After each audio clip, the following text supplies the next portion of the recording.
Um jogou num jogo, outro jogou no outro jogo. Esse conseguiu construir a diferença, esse não conseguiu reagir. Flamengo bem classificado para a próxima fase. A estratégia deu certo? Eu acho essa é conceitualmente uma pergunta bem interessante. Porque, assim, no meu entendimento, deu. O time avançou. Fala, nação, sejam muito bem-vindos ao Flamengo Informe. Agora vamos acompanhar as últimas novidades sobre o Mengão, como a imprensa vem repercutindo essa classificação. Aqui está a notícia: o Flamengo está classificado para as quartas de finais da Copa do Brasil. Foi um jogo bem complicado, um jogo difícil contra o time do Palmeiras. Acredito que todo mundo não esperava que seria um jogo complicado, né? Que o Palmeiras fosse atacar mais. O que eu não esperava, honestamente, seria a postura do Flamengo, que começaria tão recuado. A gente comentou aqui, fez o alerta de que se o Flamengo jogasse lá atrás, desse a bola pro Palmeiras e tentasse só se defender, a situação poderia ficar muito complicada, o que de fato aconteceu. O gol do Palmeiras saiu muito rápido, o que prejudicou bastante também o time do Flamengo ali. Tomar um gol no começo dá uma desestabilizada. O Palmeiras foi pra cima, teve chance de fazer o segundo até no primeiro tempo, e aí no segundo, né, o Tite falou bem o seguinte: Tite pensou, peraí, vamos fechar a casinha. Muitos falaram, estilo Diego Simeone, né, retranqueiro e tudo mais. Mas depois que ele fechou a casinha, o Palmeiras não teve tantas oportunidades de gol. É claro, teve aquele desespero da torcida: meu pai, se sair o gol, o que a gente vai fazer? Não acredito que a gente vai acabar perdendo. Mas no final o Flamengo acabou até que se segurando bem. O Palmeiras também teve muita dificuldade na criação. Era toda hora a bola na área e a zaga do Flamengo, querendo ou não, é uma zaga que é muito ruim pelo alto, mas conseguiu cortar diversas bolas, meteu todos os zagueiros possíveis lá dentro do gol e conseguiu se livrar dessa derrota, né? E consequentemente do empate, que poderia levar para os pênaltis também. Mas no final das contas o Flamengo classificou, que é o mais importante. Jogou bem? De maneira alguma.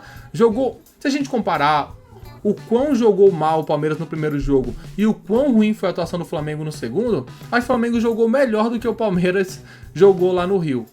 Por exemplo, o Palmeiras jogou nada no Rio de Janeiro. Em São Paulo, o Flamengo até tentou uma coisinha ou outra, mas ainda assim foi dominado pelo Palmeiras, assim como o Flamengo dominou o Palmeiras no jogo da ida. O André Henning comentou e falou ali se o Flamengo fez bem ou não fez bem, como é que foi essa atuação do Flamengo e principalmente alcançar o seu principal objetivo, que é a classificação. O link do programa aqui da TNT Esportes estará na descrição para que vocês possam acompanhá-los na íntegra. Nós temos, evidente, todo jornalista tem um time.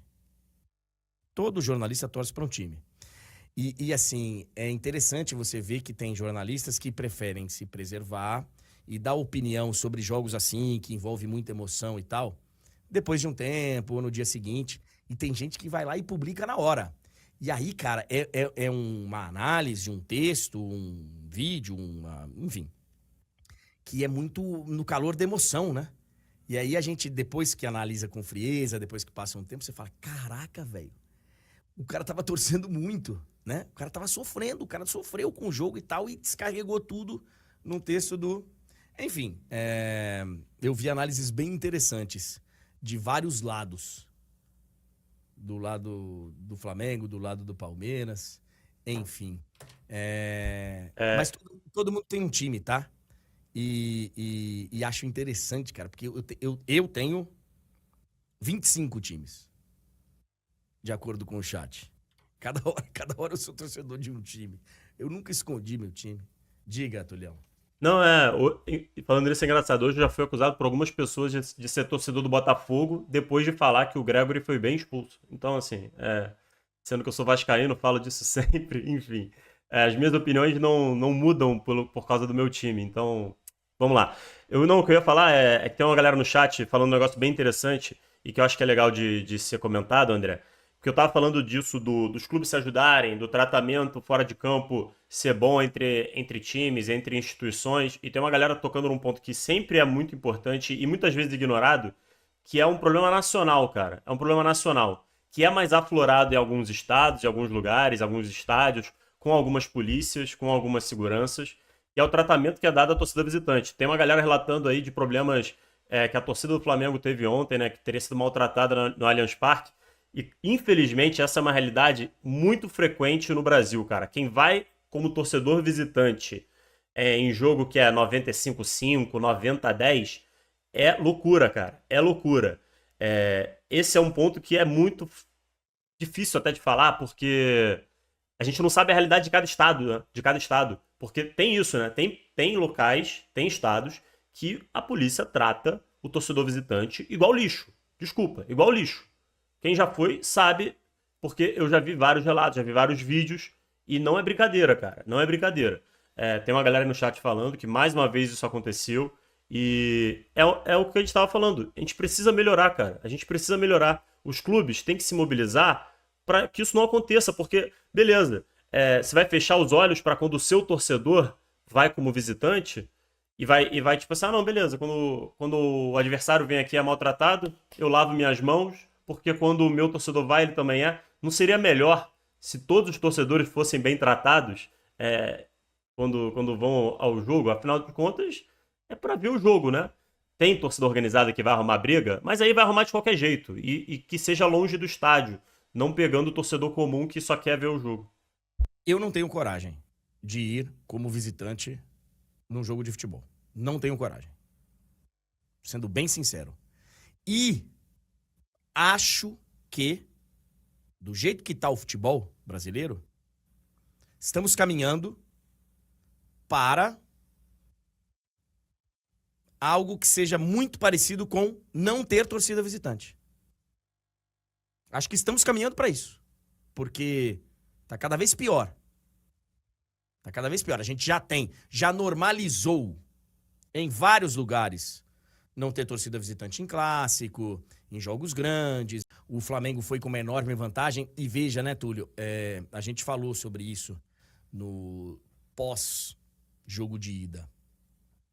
O Flamengo construiu uma vantagem que nesse nível de futebol, nesse nível de competitividade, é uma vantagem muito grande. E foi a vantagem que classificou o Flamengo. Porque se no Maracanã nós tivemos um time que... Maneira de falar, né? Porque o técnico não chega e fala, não vamos jogar. Mas na maneira de se falar no futebol, um não jogou no jogo de ida, que foi o Palmeiras, e o outro não jogou no jogo da volta, que foi o Flamengo. A diferença foi o saldo de gols, que o Flamengo construiu com eficiência lá e poderia até ter sido mais. E ontem o Palmeiras tranquilamente poderia ter feito também os 2 gols e na circunstância do futebol isso não aconteceu. O Palmeiras ontem fez uma grande partida. O Palmeiras ontem eu acho que já estava difícil a classificação, né? A gente sabe que a vantagem era muito grande e não é qualquer adversário, né? É o Flamengo. Mas o Palmeiras, pelo que estava ali acontecendo no momento, né? Aquele momento que o próprio Abel falou, né? É um mau momento da equipe. O Palmeiras ontem deu uma respirada, eu acho. Acho que ficou uma sensação, apesar da eliminação, ficou uma sensação melhor pro torcedor do Palmeiras. Porque ontem o Palmeiras poderia ter sido eliminado. Se tivesse jogado que nem o jogo da ida, hoje seria um ambiente completamente diferente. Completamente diferente. Então, assim, ontem o Palmeiras fez uma grande partida e teve chance. Teve chance. E aí, no futebol, cara, é assim mesmo. Um jogou num jogo, outro jogou no outro jogo. Esse conseguiu construir a diferença, esse não conseguiu reagir. Flamengo bem classificado para a próxima fase pelo que fez no jogo da ida. Agora, ontem, eu vi muito comentário de torcedor do Flamengo irritado com o Tite,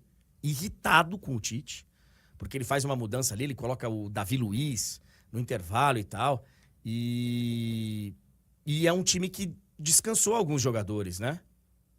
Vários jogadores no final de semana. Já vou falar sobre os lances, tá? Já vou falar. O que você achou do jogo, Tulhão? André, o Palmeiras fez um bom jogo, poderia ter conseguido levar a partida para os pênaltis, sim. O Flamengo teve mais sorte que juízo, né? O Flamengo cometeu o mesmo erro que o Palmeiras cometeu no Maracanã. O Flamengo jogou mais do que o Palmeiras jogou no Rio, tá? Mas não foi aquela coisa também que, nossa, o Flamengo fez um grande... Não foi isso. 2 jogos muito ruins dos visitantes, cara. E aí aqui a minha crítica fica ao Abel e ao Tite, que abriram mão de ser mais agressivos. Não abriram mão de jogar fora de casa, mas eles abriram mão de ser mais agressivos fora de casa. E são 2 times que têm condição de fazer isso, de incomodar o seu adversário. Eu acho que tanto o Abel quanto o Tite tivessem adotado uma estratégia um pouquinho mais ousada fora de casa, poderiam ter tido melhores resultados. É porque é fácil chegar agora e falar que a estratégia do Tite deu certo porque o Flamengo classificou. Só que, cara, ele correu um risco ali que, na minha visão, não precisava correr. O Flamengo jogou mal, o Palmeiras fez um grande jogo, isso dificulta? Sim, dificulta, é claro, tem sempre um adversário do outro lado. Mas eu acho que o Tite, assim como o Abel foi mal na ida, o Tite foi mal na volta. A diferença é que o Flamengo foi mais eficiente, foi muito mais incisivo na primeira partida. Sobre os lances, a gente vai falar na sequência, os lances mostram, os lances polêmicos, né?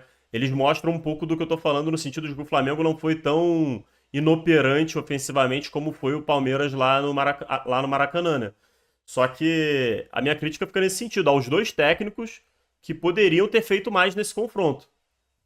Então, eu só acho que nessa de culpar os dois treinadores pelo comportamento dos seus clubes fora, eu acho que o Abel é muito mais culpável do que o Tite. Porque o Tite tinha a vantagem. O Tite veio para o jogo com uma vantagem enorme. O Tite jogou, e atenção, torcedor do Flamengo, caso você ainda não saiba, isso vai acontecer muito. Regulamento debaixo do braço, futebol muitas vezes burocrático, de os externos muito abertos para abrir, muito detalhezinho, e não aquele jogo que muita gente gosta mais, de um jogo mais solto e tal. Isso vai acontecer. Isso vai acontecer. Não esperem o Flamengo Jorge Jesus na mão do Tite. Não vai ser. Então, assim, eu acho que o Abel, ele foi muito mal no jogo de ida. Ele claramente teve medo lá, teve medo. E o Tite pode até ter tido um receio, mas ele tinha o regulamento debaixo do braço. Então, e foi esse regulamento. E aí acho muito interessante essa pergunta. Eu até vi que tem um corte da TNT Esportes do Prorrogação de ontem, que eu não vi, que é assim, a estratégia deu certo? Eu acho essa conceitualmente uma pergunta bem interessante. Porque, assim, no meu entendimento, deu. O time avançou. Só que, no meu entendimento, não deu certo porque você correu um risco que você certamente não queria. Por isso que eu discordo de você, cara. Eu entendo o seu ponto, que tinha vantagem e tudo mais. Só que, no meu entendimento, com o time que o Flamengo tem, se ele tivesse tido outra postura, outra estratégia, ele não teria corrido o risco que correu, entendeu? A gente poderia hoje estar aqui debatendo de um Flamengo eliminado. Tudo bem, mas então... A conta seria do Tite. Mas aí é a questão conceitual da pergunta, que é o que está em debate. Deu certo? Deu porque classificou. Sim. Quando ele pensa nessa estratégia, ele sabe que ele vai correr riscos. Quando ele pensa nessa estratégia, ele não tá pensando assim, eu vou lá, eu vou jogar com o regulamento debaixo do braço e vai ser tranquilo. Não. A estratégia eu vou jogar com o regulamento debaixo do braço, eu provavelmente vou correr riscos, mas eu acho que vale a pena. E deu certo, porque classificou. Então tá aí, né, a análise do André Henning, uma análise muito, muito diferenciada, né, ele veio com um ponto de vista ali completamente diferente daquilo que vinha sido abordado. É claro, ninguém tá satisfeito com a atuação do Flamengo, mas a gente hoje tá aqui fazendo um vídeo comemorando a classificação. O Flamengo está classificado, gente. Eliminou o Palmeiras com um excelente time, é um time de maior qualidade, só perde pro Flamengo talvez, se você parar para analisar jogador por jogador. O que mais espantou, acho que o torcedor, a gente ficou na cabeça, o primeiro jogo do Flamengo. O Flamengo amassou o Palmeiras. Poderia ter metido 3-4, não seria nem um exagero pra cima do Palmeiras. Só que como o Flamengo foi muito superior ao Palmeiras na ida, na volta a gente esperava que o time fosse jogar bem melhor do que jogou. E a gente viu que isso não aconteceu, infelizmente. Mas se você parar para pegar o confronto em si, o Flamengo jogou melhor em São Paulo do que o Palmeiras jogou no Rio. Isso aí tá evidente para todo mundo. Tomou sufoco, mas classificou. É um jogo com dois grandes times, então assim, tem que comemorar a classificação sim, tem que criticar o Tite sim, e tem que principalmente saber que a gente eliminou o nosso principal rival numa competição importantíssima que é a Copa do Brasil. Ontem caíram diversos times grandes. Uns numa fase horrorosa, beleza. Mas o Fluminense caiu pro Juventude. O Flamengo pode pegar o Juventude na próxima fase. O Vasco passou, mas passou naquelas também pelo Atlético Goianiense. O Vasco não é um grande time. Tem camisa, beleza, mas dá pra pegar o Vasco na próxima fase. O Grêmio acabou sendo eliminado pelo Corinthians. Hoje o Grêmio, apesar de estar numa fase também ruim, assim como o Corinthians, tem um time um pouquinho melhor do que o time do Corinthians. E o Corinthians foi lá e passou no sufoco também nos pênaltis, num jogo bem equilibrado. O Botafogo caiu pro Bahia, apesar do Bahia estar com a SAF ali, o Flamengo hoje é muito mais time do que o Bahia. Então assim, o Flamengo tem uma série de adversários, hoje deve passar o São Paulo pelo Goiás, São Paulo é um time chato. Mas, no geral, foi muito bom para o Flamengo essa rodada, essa classificação aí para a próxima fase, para as quartas de finais da Copa do Brasil. E daqui a pouco voltaremos com mais informações. E aí, concorda ou não concorda? Deixa sua opinião aqui nos comentários, porque é importante demais saber o que vocês pensam sobre esse assunto. Um grande abraço a todos e até logo mais. Valeu!